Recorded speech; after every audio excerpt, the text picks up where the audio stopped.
Do AI tools really need artists? We asked this in a sort of debate scenario with Notebook LLM to get a little AI point of view before we jump into what we're exploring with a Japanese AI model. Take a listen. So let's try to untangle this a little bit. The first point of contention that really jumped out at me from the sources was about whether artist collaboration actually makes AI tools more commercially successful. Right? I mean, does working with creators actually lead to a better product? Or are the people advocating for scraping right when they say that licensing fees just stifle innovation?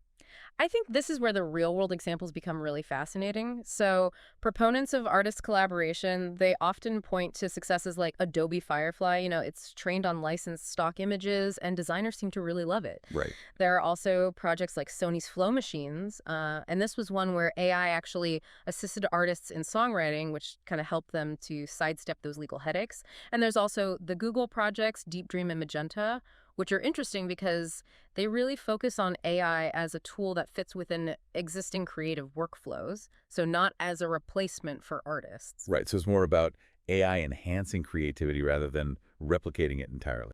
But what about the arguments for letting AI learn from everything out there? Like, what are the potential benefits of that? Why do people think that's a good idea?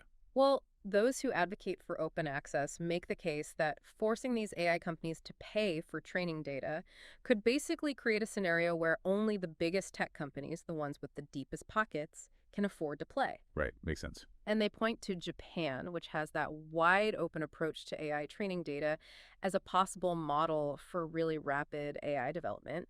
And their argument is that machine learning, it doesn't actually copy, it extracts patterns. So therefore, copyright concerns become kind of less relevant. So they're saying it's like AI is learning in the same way a human artist draws inspiration from the world around them. Exactly, yeah. And they even go so far as to say, why should creators have a monopoly over knowledge? They argue that copyright wasn't really designed to limit learning, Hmm. and AI training, at its core, is a form of learning.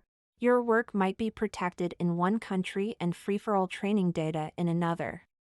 This isn't about stopping AI, it's about understanding who benefits when copyright becomes optional.